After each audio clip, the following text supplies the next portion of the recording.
আসসালামু আলাইকুম দর্শক, আশা করি সবাই ভালো আছেন। আজকে আমি চলে এসেছি নতুন একটা রেসিপি নিয়ে। আজকে আমি আপনাদেরকে দেখাবো মুসুর ডালের বড়া কীভাবে বানাবো, আর সেটাই আমি আপনাদেরকে দেখাবো। এটা খুব সিম্পলভাবেই বানাবো। এটা আপনারা সন্ধ্যাবেলা মুড়ির সাথে নাস্তাতেও খেতে পারেন সস দিয়ে, কিংবা এটা আপনারা ভাতেও খেতে পারেন, খিচুড়িতেও খেতে পারেন। আমি আগের দিন খিচুড়ি রান্না করেছি, সেই ভিডিওটা আপনাদেরকে ডেসক্রিপশানে লিংক দিয়ে দেবো, আপনারা দেখে নেবেন। এটা খিচুড়ির সাথে এটা খুব ভালো লাগে খেতে। প্রথমে আমি কিছুটা ডাল ভিজিয়ে রেখেছিলাম সারা রাত। এটা বেশিক্ষণ ভিজিয়ে রাখলে এটা ভালো হয়। ডালটা ফুলে গেলে এটা মিক্সচারে পেস্ট করতে খুব সুবিধা হয়। আপনারাও শিলেও বেটে নিতে পারেন। শিলে বাটতে হলে অল্প কিছুক্ষণ ভিজিয়ে রাখলেও হয়ে যায়, কিন্তু মিক্সচারে বাটতে গেলে একটু বেশিক্ষণ ভিজিয়ে রাখতে হয়, কারণ মিক্সচারে তো একটু জল না দিলে মিক্সচার ঘুরতে চায় না। ওই জন্যে আমি এটা জল ছাড়াই বাটবো। দেখুন, জল ছেঁকে আমি তুলে নিচ্ছি বাটিতে, জল ছাড়াই বেটে নেব। খুব সুন্দর ভিজে গেছে, ওই জন্যে দেখুন কত সুন্দর বাটা হয়ে গেছে। এবারে পেঁয়াজ কুচি করে নিয়েছি, একটু কাঁচা লঙ্কা, একটু ধনেপাতা এর ভিতরে দিয়ে দেবো। দিয়ে এটা ভালো করে মিক্স করে নেবো। একটু লবণ দিয়ে দেবো আর একটু হলুদ গুঁড়ো দিয়ে দেবো।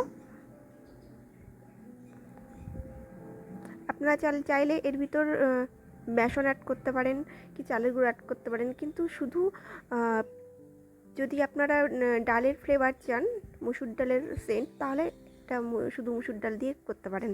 একটু কালো জিরে দিয়ে মিক্স করে নেব ভালো করে। কালো জিরে দিলে এটা খেতে ভালো লাগে।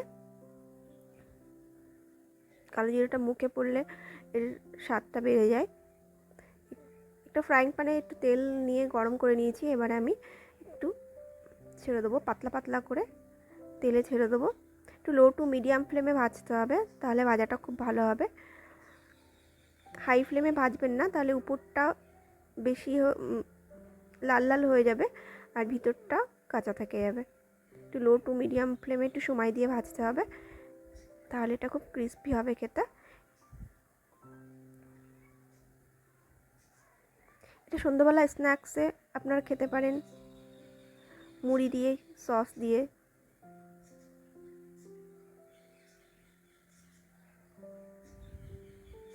আমার ভিডিওটা যদি আপনাদের ভালো লেগে থাকে, লাইক করে দেবেন আর কমেন্ট করতেও ভুলবেন না।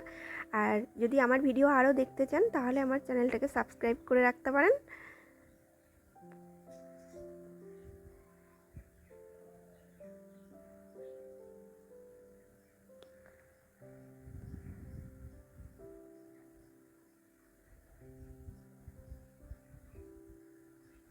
লাল লাল করে ভেজে নিয়েছি আমি।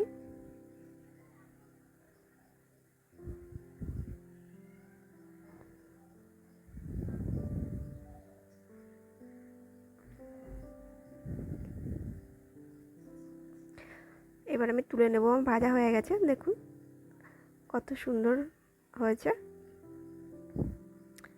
আর এটা খেতেও খুব অসাধারণ হয়, ক্রিস্পি হয় খেতে।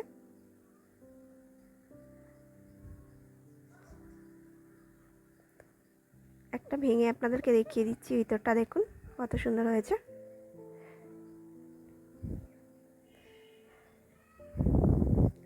আজকের মতো টাটা, আবার চলে আসবো কোনো একদিন নতুন ভিডিও নিয়ে।